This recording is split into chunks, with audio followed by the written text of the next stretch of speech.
Assalamualaikum warahmatullahi wabarakatuh. Saya Restudio Diani dari Ruang 432. Presentasikan mengenai perencanaan sumber daya manusia.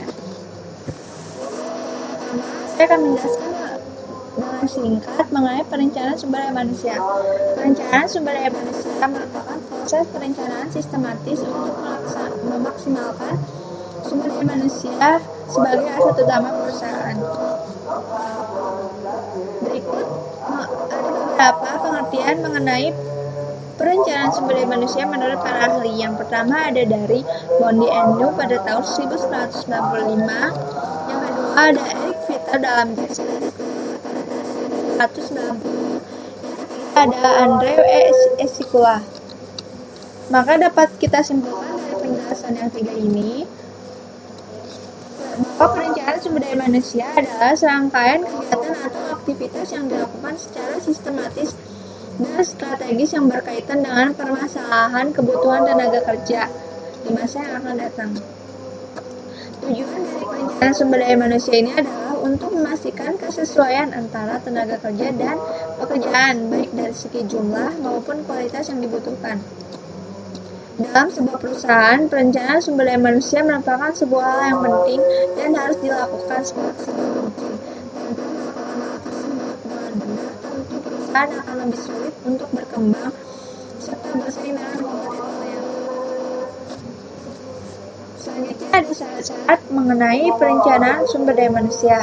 Yang pertama ada harus mengetahui secara jelas masalah yang akan direncanakan. Yang kedua harus mampu mengumpulkan dan menganalisis informasi tentang sumber daya manusia. Yang ketiga harus mempunyai pengalaman luas tentang job analis. Yang keempat harus mampu membaca situasi sumber daya manusia. Yang kelima mampu memperkirakan peningkatan sumber daya manusia.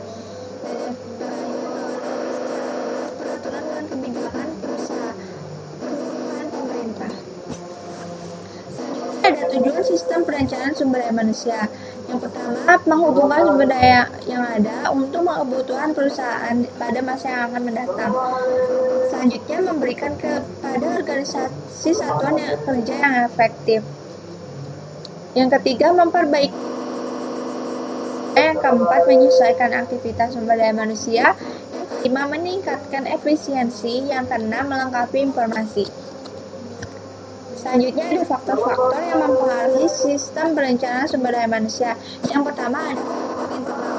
Yang dimaksud dengan faktor internal adalah berbagai kendala yang terdapat di dalam organisasi itu sendiri. Yang kedua ada faktor lingkungan eksternal. Yang dimaksud dengan faktor lingkungan eksternal itu adalah perubahan lingkungan sulit yang sulit diprediksi dalam jangka pendek dan yang kadang-kadang tidak mungkin diperkirakan dalam jangka panjang. Selanjutnya ada faktor-faktor ketersediaan permintaan sumber daya manusia dimodifikasi oleh kegiatan-kegiatan karyawan, pensiun, permohonan berhenti, terminasi, dan kematian semuanya menaikkan kebutuhan personalian. Ada hubungan antara perencanaan sumber daya manusia dan anggaran. Antara manajemen sumber daya manusia dan anggaran terdapat hubungan yang sangat erat. Pengaruh nilai terhadap perencanaan sumber daya manusia sangat jelas pada hubungan ini. Hal ini disebabkan karena anggaran merupakan pusat pertemuan antara politik dengan administrasi publik dan merupakan pusat mana konflik politik dan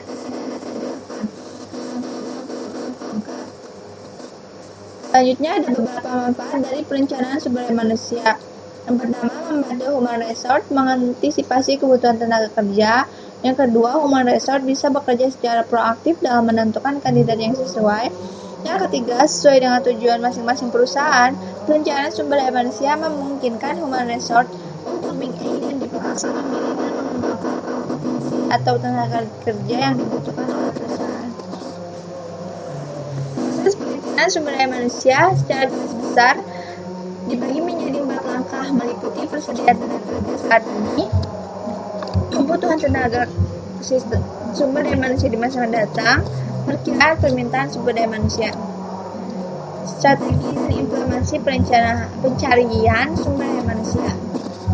Selanjutnya ada faktor-faktor yang perlu dipertimbangkan dalam perencanaan sumber daya manusia. Yang pertama, faktor pertumbuhan growth.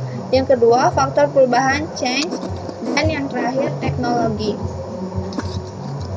Sekian dari saya, Yodiani. Mohon maaf bila masih ada kesalahan. Wassalamualaikum warahmatullahi wabarakatuh.